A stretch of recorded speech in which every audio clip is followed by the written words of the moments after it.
Hi, my name is Elizabeth Robertson Campbell, and I'm the author of a book called The Choice. We are now adapting it to a screenplay, which is very, very exciting.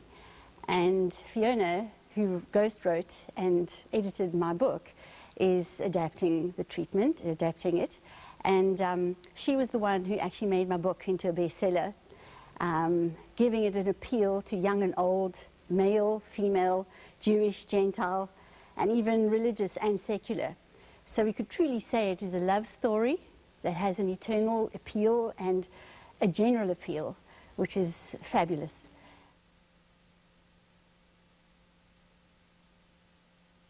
It happened when I was sweet 27, living in Jerusalem. As an artist, I got the job of a lifetime, being the resident artist for the International Christian Embassy.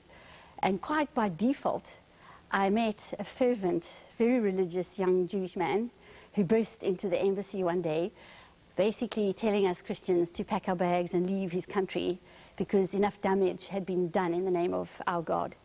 Well, this was a great shock to me, and we ended up having a rapport which turned into a friendship. And, well, one thing led to another. We fell hopelessly in love with each other.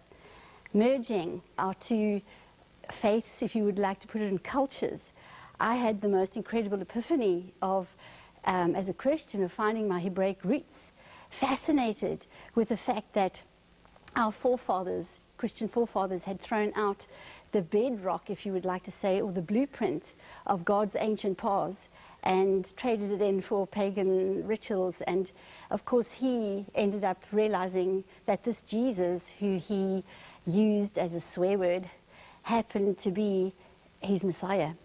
Well, let's call it the one new man. We were delighted with this mystery that we had discovered, but unfortunately our delight was not shared by anybody, let alone his precious family and mom and dad, their blue-eyed boy getting involved with this Gentile girl from Africa, and my parents having a fit this side, wondering what on earth had got into me. Well, we clung together for as long as we could until I was brutally separated from my love through a deportation. And I left Israel just a shell of a girl, broken and shattered as to why God would have shown me something so beautiful and ripped it apart. And that brings me back to why we are sitting in this beautiful synagogue in Sea Point. This is the very place where I studied Judaism for 2 years. Right down there was the very spot where I had my big fat Jewish wedding all arranged. I was fulfilling a dream to get what I loved back so much into my life again, my precious love of my life. And it wasn't only a love affair that I was having with a man, but as an artist with Jerusalem and Israel, a people that I truly considered my own. Call me a Ruth if you would like, your people, your God, my God. And so I had found my destiny. Well, with this beautiful wedding arranged, Aaron arrived, and we ended up having a meeting with the rabbis who wanted to meet him, obviously, and get to know him a bit before the wedding and finalize a few things about my conversion. Well, after everything was said and done, I was sitting there innocently. The room was electrified with the excitement of an up-and-coming wedding, and the rabbi, who was my tutor and loved me deeply, got very concerned and got us all to calm down as he said there was one last question that he wanted to ask me. Well, quite unbeknown to me, he asked me this. He said, Elizabeth, now that you're this close in becoming an Israelite, he said, my dear, do you realize you cannot have Jesus and Aaron? You have to make a choice. Well, a young girl with the wedding and catering all done, this was humongous devastation. My whole world came apart in one afternoon, and with my reaction of floods of tears, they realized I was being challenged with something that meant something very deeply to me. And I was given 4 hours to give my answer. 4 terrible hours where a war broke loose in my head of, have I been deceived? is this the kind of God that I serve, that shows me something so beautiful and then rips it apart at the last minute? I was confounded and angry, but not at the rabbi, but at God, because I knew he was in charge of my life, and how could this be? Well, you're going to have to see the movie or read the book to realize that we were prized apart again, ruthlessly. We had to pretend we had never met. And that has a psychological effect, an emotional effect that nearly put me into a psychiatric hospital. It was the most terrible time of my life, where I was trying to mend a broken heart and trying to get used to the fact that I'd never returned back to Israel. I'd been deported. And one day, walking in the streets just down the road here, it just got to me. I had this scene before me of a little kosher deli with beautiful Israeli music wafting through the air, and I saw a painting of Jerusalem on the wall, and I felt sick with the longing of wanting to be back home, and the rejection was so acute that I actually felt ill. And I made a silent declaration that day to cut these people called the Jews and Jerusalem out of my life. I couldn't bear the pain. And that night I spent the evening weeping on my bed, desperate for God to somehow show me the purpose of my life. And by that stage, I had developed a stammer that even my friends were concerned about. And the one day in my art studio, I actually couldn't figure out which hand to put my paintbrush in.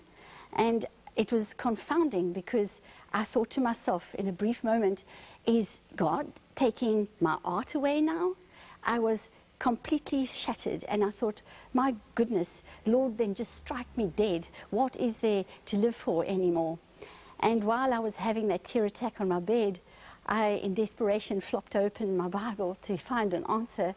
And where should the place land but Psalm 137, which reads, "If you forget Jerusalem, may your right hand forget its skill, and may your tongue cleave to the roof of your mouth." Well, to say I was shattered with that piece of revelation, I cried out to God to heal my heart. I mean, how could I carry on loving Israel and Jerusalem with such hurt? And you know, a phenomena happened, because in that moment in time, it was like a feather was just brushed over my spirit, and I was so okay. It was almost like I was rejuvenated again, that God did have a purpose with me and Israel.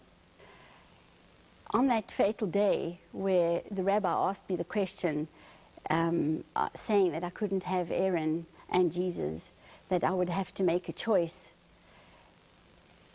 I was given 4 hours to make up my mind, because my whole life was determined by my answer. The 4 most worst hours of anybody's life you can imagine, where a war broke loose in my heart, deliberating, thinking of the pros and cons of losing the love of my life, and if I did, what then?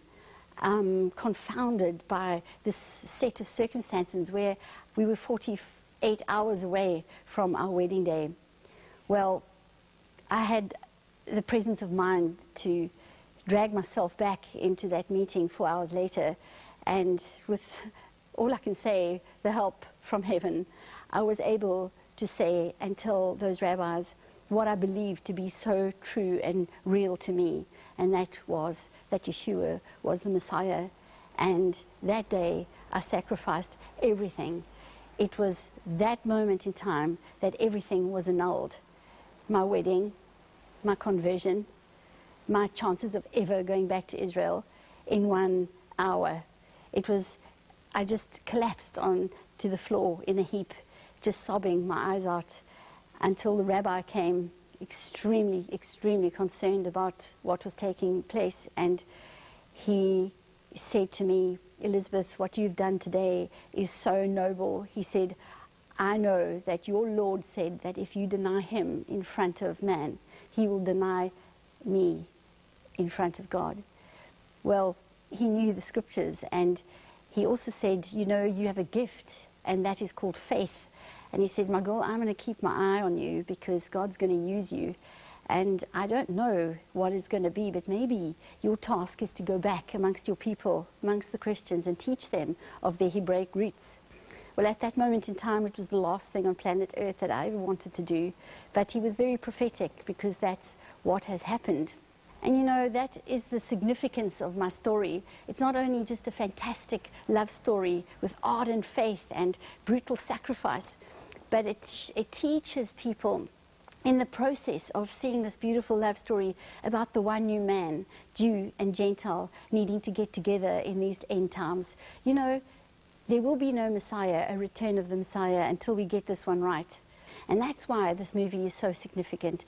I believe it is a time for it's a movie for such a time as this. I think it is a story that this world needs to hear when there are so many people hungry and lost and have no idea what the purpose of all things are. We've also got to understand that God is a family man, and he has two sides of his family, Jews and Gentiles. And we have to merge and come together in a kind of unity. And the way I see this happening is by us as Gentile believers in the God of Abraham, Isaac, and Jacob to embrace the Hebraic way, God's ancient paths. And that is the last and most important part of my story. That the Jewish people that have read my story, they are provoked to such a jealousy because of my passion for what is so-called theirs, the festivals, God's word, Israel, Jerusalem. But why? You don't have a drop of Jewish blood in us. Why do you love what is ours? And I'm proud to say that it's not only yours, it's all of ours. And what we call the Jewish people's festivals are actually God's festivals. They are his appointed times and seasons. And we better get with God's program. I really believe that. And so, yeah, let's see what God does with this story. It's not my story. It's certainly his for a time, as I say, such as this. And if your heart is pounding while listening to this, because you know it's your call to get involved, we would really appreciate you to give us a call, and we look forward to speaking to you. Thank you.